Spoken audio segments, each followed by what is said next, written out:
It's interesting because you are always asking, not you personally, in general, always asking where is the best, when is the best, when is the best. It seems that is never enough.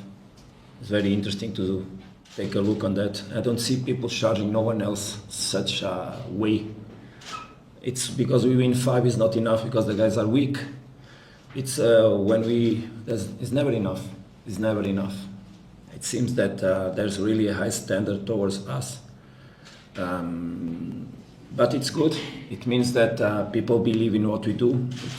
It means that we, in the past, more long time ago and recently also, we put the standards very high. And people got expectations that life is always on the hype. But if people look inside their houses, their jobs, their careers, what they do in general, they also see that on themselves is not always on the hype. Teams are rebuilt and built and reorganized and taken from the point where they were towards the future regarding conditions. They have to do it. And we had a very, very tough period after the Club World Cup. I think that if you look internationally and you take a look on some of the teams, you see how they are struggling also towards this period of the season. What you should expect is that the work of people here is very serious, very strong, very committed.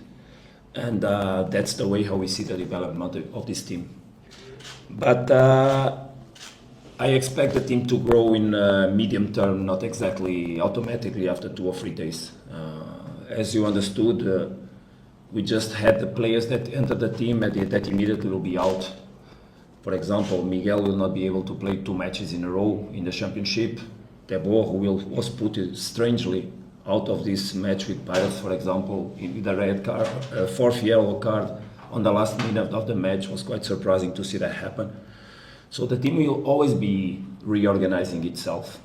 And the comfort we have is that the players work very hard to be on the level of substituting each other.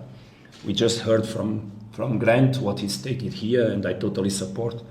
Grant was a player that played the matches in the Club World Cup, where probably, I said that, and I don't get tired to repeat, where South Africa saw probably the best football ever on its history. And he was playing first 11, so it's absolutely normal that he feels that he can play on the national team. But that is regarding Grant, but also regarding other players that try to raise the level. We see Keanu in the way that he's playing, and I don't see him worse as compared to any central back in South Africa in the moment. And Mali was just there also. So it's regarding these values of commitment, of being together, of growing together, that the team will develop. Where it will be the best or not the best has to do obviously with the commitment we have towards the objectives in terms of behaviors in the pitch. But fluctuations in performance will always happen. What we have to do is get the results one after the other. And that's the focus the team has, starting from Sunday again and repeat a victory. That is an important one, of course. Yeah, very, very interesting question and point that makes us all together reflect and then analyze the things. Obviously that 4 months after being in such standard where we were, despite we didn't go through the group stage and how we were penalized by that, we sit in a position where we feel that the expectations are always very high, and that sometimes even when you achieve things, it seems that is not enough. I repeat it again. I remember that last year we had the sensation when we didn't win the Champions League final, we had the sensation that it was like the end of the world, because we were so considered unsuccessful in a moment where exactly we should have been at least taken in consideration that we went on a final and we played the final. It seems like we were even more penalized by losing the final rather than if we had been taken out in the semi-final with Ahli.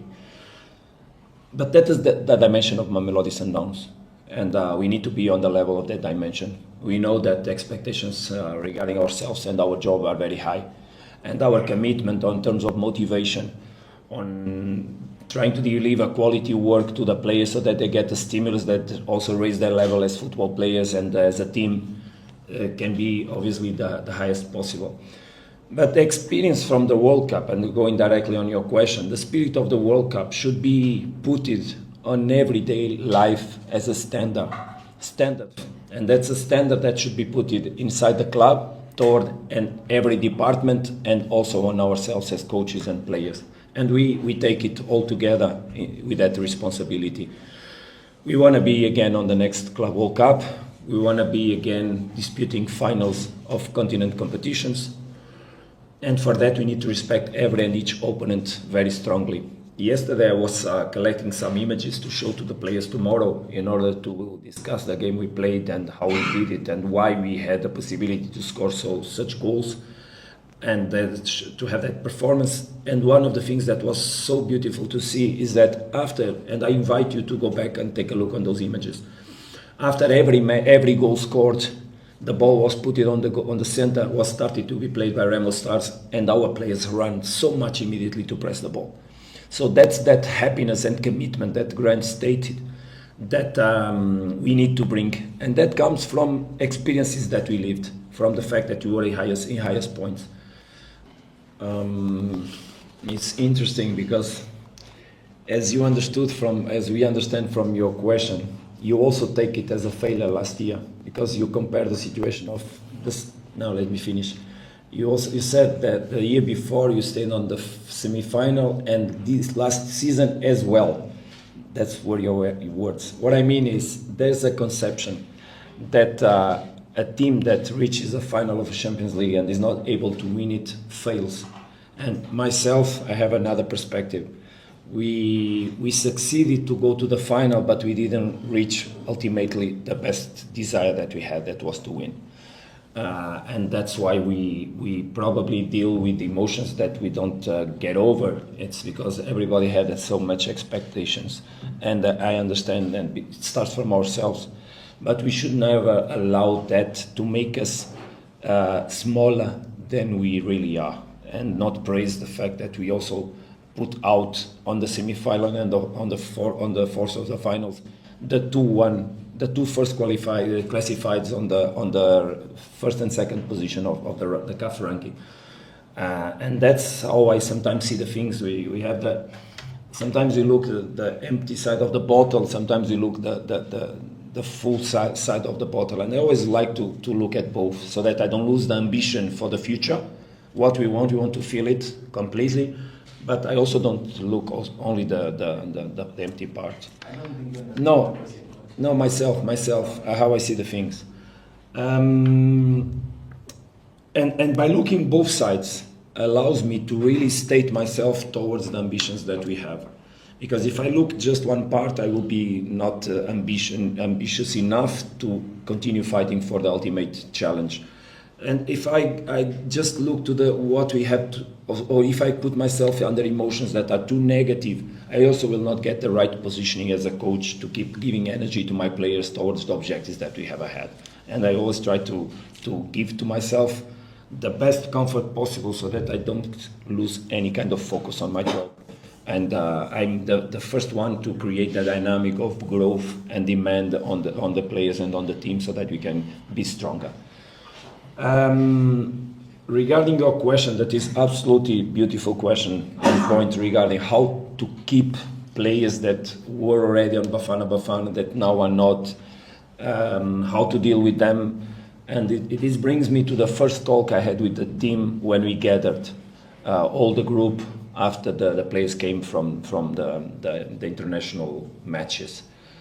And my speech was congratulations to all of you, the ones that were on this collab, the ones that were also on the previous ones that made part of this campaign. But guys, it's time to put more people there. And to put more people there, we need to perform as a club, as a team, very well. We need to produce results, we need to play good football, so that then the coach trusts or keeps trusting the players that he already took there.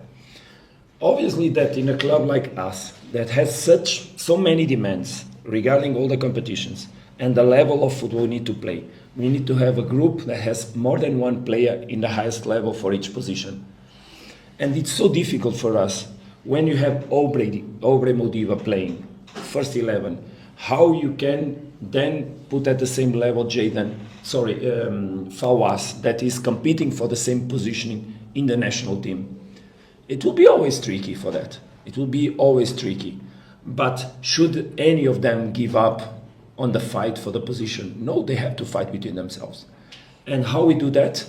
By trying to be very accurate on evaluating training sessions. Because we don't put names to play, we put performance to play. If one trains better than the other, he will play. If he's not training better than the other, he will not play because he's a Bafana or he's now being first 11. He will not. We'll take him out and put the other one. Because if I put the best ones on the moment, the team will be stronger. And that's how we do. But obviously the ambition of the players is to keep performing and show performance. And every opportunity turn their lives around. Because sometimes it's like that. Mali was playing, Grant was out, Mali got injured, Grant started to play, and most probably he'll play next match in the position. And from that is Mali now that he'll have to fight against his performances on training sessions and on matches to regain his position. Because the level is so that I have to be respectful to the players towards their own performances. And there's really a worry that we have as coaches is every training session sit together and say, how was this, how was that player, how you think this, how you think that, when we can give an opportunity for them to express on the matches. And I think that compared to the past, if you take a look on this match that we played in Remo Stars, so in Nigeria, the big difference that the coach had was the bench that he could use. Because I don't know if you remember, but for example, when we played away in Stellenbosch, I had only Ikram Reyners as an attacking player on the bench. And now the team is more complete, the group is more complete. We have the boys that came from the Under-20 World Cup. We have Miguel and Nuno that came from recruitment. We have Tsiki already in a good position regarding his development. So we get more options, more competition. The level on training sessions raises a lot. So the team has to, regarding that, also to give answers. And I think that keeping pace in the front, keeping capacity to aggress the opponents, having variability also in the way you challenge the opponents is very important for us. And that brings us obviously to have expectations towards the development of the team in the future. Because it's like that and in recent past we struggled a lot regarding those positions. So it's just where we stand.